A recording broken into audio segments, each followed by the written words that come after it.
વ્યાજખોરી વિરુદ્ધમાં કડક પગલાં લેવા માટે માનનીય નાયબ મુખ્યમંત્રી શ્રી, માનનીય ડીજીપી શ્રીની સૂચના મુજબ અને માનનીય રાજકોટ રેન્જના ડીઆઈજી શ્રી નિલીપરાય સાહેબના માર્ગદર્શન હેઠળ જેતપુર સિટીમાં એક વ્યાજખોરીનો ગુનો દાખલ કરવામાં આવ્યો છે, જેમાં અરજદાર અશોકભાઈ રાઠોડ 24 લાખ રૂપિયા 2018થી 2021ની વચ્ચે ટુકડે ટુકડે વ્યાજ ઉપર લીધા હતા।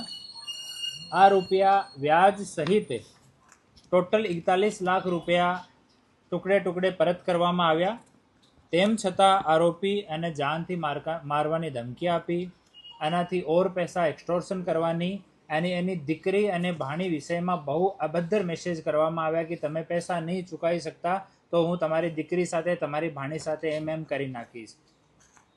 આ સૂચના ઉપર જેતપુર સિટી પોલીસ સ્ટેશનમાં બીએનએસ અને નાણાં ધીરધાર અધિનિયમ મુજબ ગુનો દાખલ કરવામાં આવ્યો છે અને આરોપી જયેશભાઈ દિનકરભાઈ ભૂત રહેવાસી જેતપુરને ડિટેન કરીને આગળની કાર્યવાહી ચાલુ કરવામાં આવી છે। આને અટક કર્યા પછી આરોપીને ત્યાં પ્રોસિજર મુજબ પંચનામો કરવામાં આવ્યો, જેમાં ફરિયાદીના 10 જેટલા ચેક પણ ત્યાંથી રિકવર થયા છે, જેમાં ટોટલ અમાઉન્ટ 35 લાખ રૂપિયા ભરાયેલો છે। આ આરોપીને ડિટેન કરીને હાલ આગળની કાર્યવાહી ચાલુ છે। હું આપના માધ્યમથી તમામ જનતાને અપીલ કરું છું કે વ્યાજખોરીના કેવો પણ માણસ હોય, સામાવાળો કોઈ પણ ઇસ્યુ હોય, આપ તુરંત લોકલ પોલીસ સ્ટેશનને, અમારા એએસપી ડીવાયએસપી કચેરીમાં કે અમારી કચેરીમાં અમને સંપર્ક કરો। નિશ્ચિત રૂપથી અમે લોકો આપની મદદ કરવાના છીએ। 2016માં રાજકોટ ગ્રામ્ય જિલ્લામાં વ્યાજખોરીના 57 ગુના દાખલ થયા છે, જેમાં 115 જેટલા આરોપીઓ વિરુદ્ધમાં કડક કાર્યવાહી કરવામાં આવી છે। તો આ વ્યાજખોરોથી કોઈ ડરવાની કાંઈ જરૂર નથી। કોઈ પણ વ્યાજખોર જિલ્લામાં કોઈ પણ નાગરિકને પરેશાન કરે તો તુરંત આપ પોલીસનો સંપર્ક કરો। આભાર।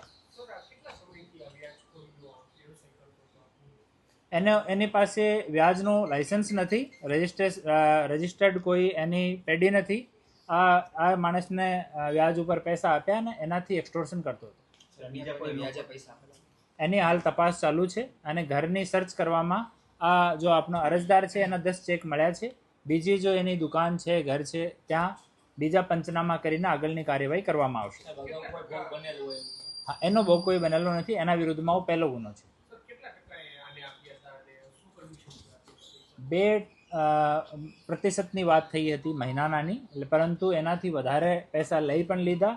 તેમ છતાં 35 લાખ રૂપિયાના ચેક રાખ્યા અને બહુ દુર્વર્તન કર્યો। જે એની જો ચેટ છે તમે વાંચી નહીં શકો એવી ચેટમાં ફરિયાદી સાથે આ લોકો વાત કરતા હતા। તો આ તમામ વસ્તુનો ધ્યાનમાં રાખીને એકદમ કડક કાર્યવાહી કરવામાં આવી છે।